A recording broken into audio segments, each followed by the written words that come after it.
Hi history lovers, and welcome back to the channel where I bring you new videos every week on all aspects of the past. Today on History Calling, we're looking at one of my favourite portraits of Elizabeth I, which you see here. This is one of the few images of her before she became queen, and unlike so many other pictures of her, it's not a copy of a lost original or a paint-by-numbers publicity image created from a standard template. It's the real deal. A picture painted from life while Elizabeth was still just a girl. Using original sources dating back to the 16th century, I'm going to take you through its almost 500-year history, from its creation to its inheritance by multiple generations of the royal family, to what happened to it when Charles I's art collection, of which the painting was just one small part, was seized, broken up and sold by Oliver Cromwell after the king's execution in 1649. We'll see what happened to it after the restoration of the monarchy in 1660 and learn how it may have escaped one of the greatest fires to ever hit a royal palace in 1698. I'll also explain what Elizabeth's clothing, posture and props tell us about her, why some believe her necklace was inherited from her mother, Anne Boleyn, and reveal what has ultimately become of this beautiful picture of a once and future queen.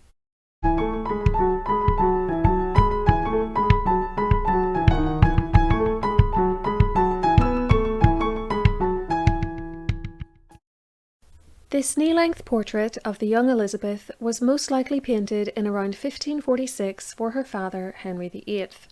Though some earlier commentators thought that it was created by Hans Holbein, who died in 1543, in fact the timing and the style of it tell us that the artist was probably the Dutch painter William Scrots, who Henry had hired in 1545. It was created using oils on a wooden panel and measures 108.5 centimetres by 81.8. Stylistically, it matches this image of Elizabeth's younger half-brother Edward VI, and the Royal Collection Trust, which now cares for the paintings, states that the same tree probably supplied the wood for both, and that they were created as a pair. This further helps to narrow down the date range when they were likely made, as we can see Hunsdon House in the background of Edward's painting, and we know he was there from May to July 1546. He is also presented in his capacity as Prince of Wales and not King. That jewel around his neck displays the Prince of Wales's coronet and feathers, and so if Elizabeth's portrait was created at the same time, both must predate their father's death in January 1547. Elizabeth stands, with her body turned slightly to her right, and stares straight out at the viewer. She is wearing a crimson dress over a linen smock. If you look carefully, you can just make out the edges of this smock at her neckline, plus a matching French hood over a golden coif. Her dress's silhouette is in the classic mid-Tudor style, with a square neck, huge hanging over sleeves, and a circular skirt. The fabric, which may be silk, has a pomegranate pattern woven into it, and the little lines of gold paint on it are there to suggest the presence of gold threads running through it. Her sleeves and underskirt are made of this super expensive and luxurious cloth of silver tissued with gold. This type of fabric was reserved by law for royalty only, and its use makes a clear statement about Elizabeth's parentage, despite the fact that she had been officially illegitimate since the age of 2, when her father annulled his marriage to her mother, Anne Boleyn, and had his one-time wife executed.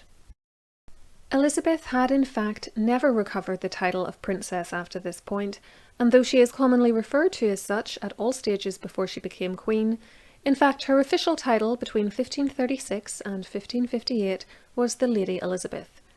By 1546, however, Henry had placed his daughter and her older sister Mary back into the line of succession, and perhaps this is why she felt confident enough to wear such an ostentatious dress. The sleeves are also slashed with white, and again we can see her white linen smock showing through. The red hair she inherited from Henry is on display, parted in the middle, and we can also see the dark brown eyes she shared with her mother. Next we have her jewellery. The upper habillement of the hood is trimmed with clusters of pearls alternating with circular golden buttons set with what appear to be black gemstones. The lower habillement of the hood sports single pearls alternating with golden beads. This sequence is replicated in Elizabeth's necklace, which also bears a large golden pendant containing a black stone over a red one and with 3 pearls hanging beneath it. There has been speculation that this necklace, minus the pendant, was inherited from her mother, and that it is the same strand of pearls seen in Anne's famous bee portrait, so named because in those images the Queen wears a necklace with a bee pendant on it. I have an entire video dedicated to the bee necklace, which I'll leave linked on screen and below for you, but I will say here that I think it's impossible to prove that these pearls came from Anne, and that Anne's didn't alternate with golden beads either. If you like the bee necklace, you can buy replicas of it, with your own initial of course, and I've left links for some options in the description box too. Back to Elizabeth though.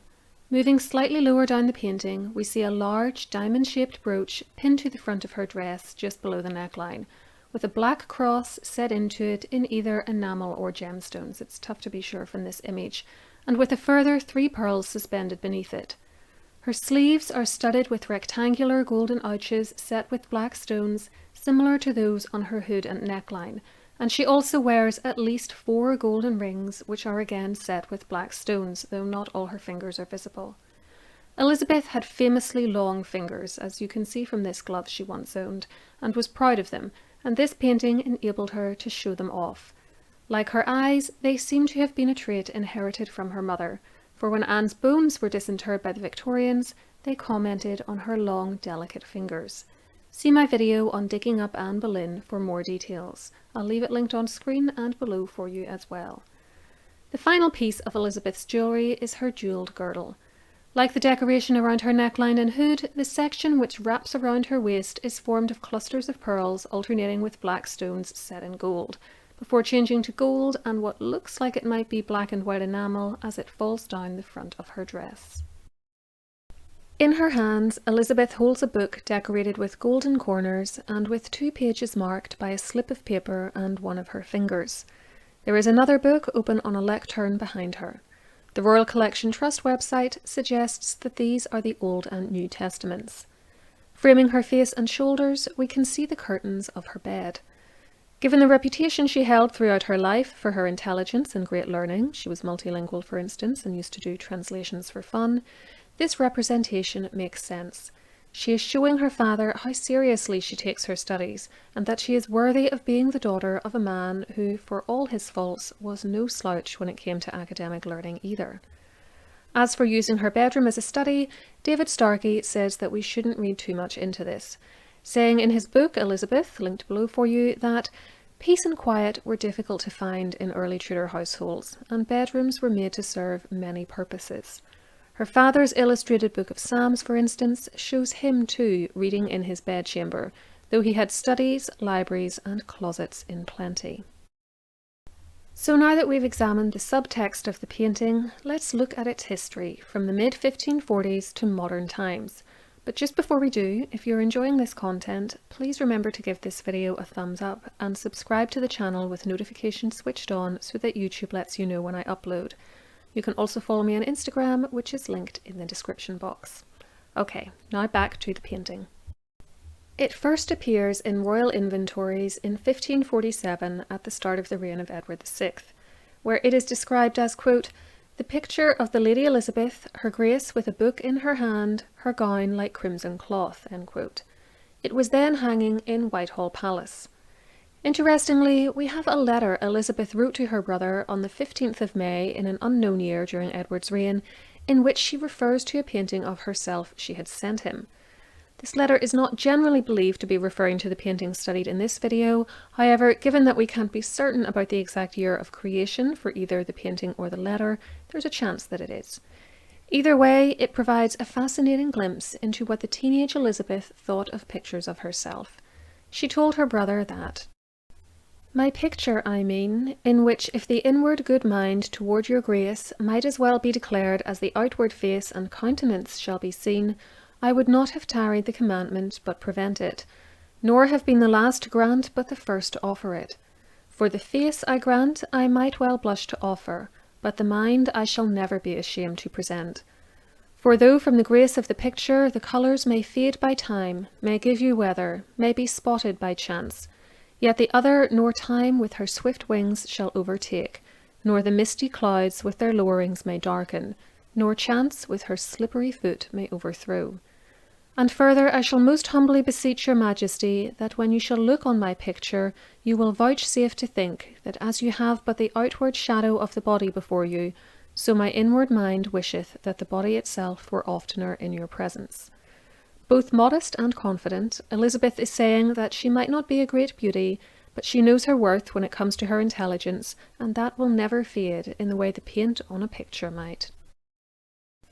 The red dress picture ultimately came back into Elizabeth's possession when she became queen, and we catch a glimpse of it late in her reign when it was spotted in 1598 by a man named Paul Hentzner, still hanging at Whitehall Palace. He described it as, quote, Queen Elizabeth at 16 years old, which is slightly older than she actually was when this painting was done, but as I've said before, ages in these old portraits can be very hard to judge. There's also the possibility that Hentzner was looking at a different picture, if we accept that Elizabeth sent another one of herself to Edward at some stage during his reign, but given that we don't hear mention of multiple solo portraits of the young Elizabeth, I think this was the only one remaining in royal hands. Elizabeth died in 1603, and her distant cousin, James VI of Scotland, inherited the English throne, and her possessions along with it, including the portrait of her as a teenager. In 1613, it was apparently spotted at Whitehall by the visiting Duke of Saxe-Weimar, who called it Queen Elizabeth as she was when young. Again, it would be nice to have a little bit more information to go on here, just to be sure that it's the same painting, but given its location and the limited number of known pictures of her before she was queen, he was most likely looking at the red dress portrait. James died in 1625, after which his son became King Charles I. Charles built up an incredible art collection during his life, and in 1639 his curator, the Dutchman Abraham van der Dort, compiled a catalogue of the royal pictures at Whitehall, in which we get a clear reference to this painting, which to this day bears Charles's CR monogram on its back in reference to the period during which he owned it. At that time it was hanging on the wall of the palace's Privy Gallery, and van der Dort, having misidentified it as a Holbein, described it as the picture of Queen Elizabeth when she was young, to the waist, in a red habit, holding a blue book in both her hands and another book lying upon the table, in a gilded frame, painted on board, 5 feet by 4 feet. There are a couple of things which are interesting about this description. First, take a look at the book Elizabeth is holding. It doesn't look blue to me, which makes me suspect that the colours of the paint have altered over time. Second, the painting is described as to the waist, when it is clearly about 3/4 length, and Elizabeth is even holding the book below her waistline. Given that this is so obviously the same picture we see nowadays, I think van der Dort is just using the phrase to the waist quite loosely, to describe an image in which Elizabeth's lower legs are missing. I do wish he'd been a bit more precise though. The dimensions given of 5 by 4 feet don't match the modern measurements either, which I gave in centimetres earlier, but which are 3.5 by 2.6 feet. However, this might be accounted for by van der Dort including the frame in his calculations. The only other explanation would be that the painting has been cut down at some stage after he saw it. I think this is unlikely, however, because if it had been larger in 1639, it would have included Elizabeth's feet, and van der Dort wouldn't have said it was to the waist. There would also likely be some evidence of the alteration or a paper trail explaining what had happened. Its supposed twin, the portrait of Edward VI, was extended, for instance, and later cut back down, and those facts are well known. We get another reference to the painting a decade or so after van der Dort's description, thanks to the disastrous end to Charles's reign. This came in January 1649, when he was executed, also at Whitehall, after having been deposed by the parliamentarians under the leadership of Oliver Cromwell. His possessions were inventoried and sold off, including the picture of Elizabeth. In this inventory, it is described as Princess Elizabeth, afterwards Elizabeth I, and we are told that it was, quote, in the custody of Mr. Henry Brown, 8th of September 1649, Privy Lodgings and Privy Gallery, Whitehall. Though the description is brief, there is no reason to doubt that this is the same picture van der Dort saw in the Privy Gallery a decade earlier. It was sold on the 23rd of October 1651 to someone called Jackson for £10. Where the painting went for the next few years, we don't know. But after the restoration of the monarchy in 1660, when Charles I's son, Charles II, took the throne, it quickly returned to royal hands, for we have a reference to it being back at Whitehall in the second Privy Room in a 1666 inventory. How it made it out of Whitehall Palace is unknown, but that palace burnt down in 1698, and unlike so many other famous works of art lost at that time, the painting didn't go up in flames with it, so perhaps it had been moved before that or was successfully rescued from the building before the fire reached it. Either way, at some stage it migrated to Windsor Castle, where we get a literal look at it in 1819 in a picture of the King's old state bedchamber published in a book looking at royal residences. You can see it here on the wall. At Windsor Castle it has stayed. You aren't allowed to film inside the building, but it is now in the Queen's drawing room next to pictures of Elizabeth's siblings and father and other royals. You can see it there if you visit. I hope you've enjoyed this history of one of Elizabeth's earliest portraits. I'd like to take this opportunity to thank my fantastic patrons for their generous support of this channel, which helps me to keep making videos like this for you. If you'd like to become a patron and get access to some History Calling perks, check out the link to Patreon in the description box. Or if you prefer a one-off donation, YouTube have also created a thanks button which appears directly beneath the video.